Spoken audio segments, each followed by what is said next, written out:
I used to struggle with this all of the time, big time. I have two ways that I like to depuff my eye. The first method is more beginner friendly in my opinion. I'm going to take my gentle facial brush and dry brush the outer eye about 3 to 5 times.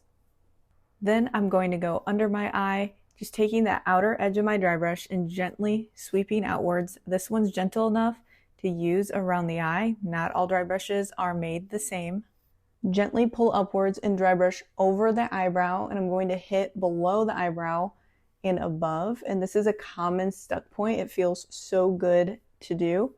You can see the gentle tug in the skin. That is going to be the boost in superficial flow to help with the eye depuff. Second method, I'm going to place my glow oil below and above the eye. And all you need with the facial glow oil is 1 drop. A little bit goes a long way. I have everything in the description. This is the quick eye depuff method with my Millie Bitty cup. I'm going to squeeze, place on skin, release, and glide outwards, and repeat that process 2 to 4 times. And I can walk my finger along the cup to make sure I'm not tugging the skin. Then I'm going to lift the brow and go right under the eyebrow.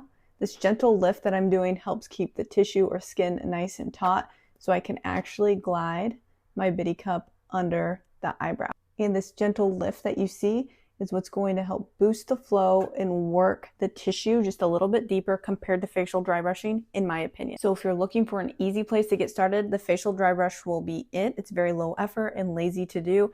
Then the facial cupping and glow oil is going to be more deeper support, and you can pinpoint more areas. Let me know if there's any tutorials you'd like to see in the comments, and I have everything that I use linked below.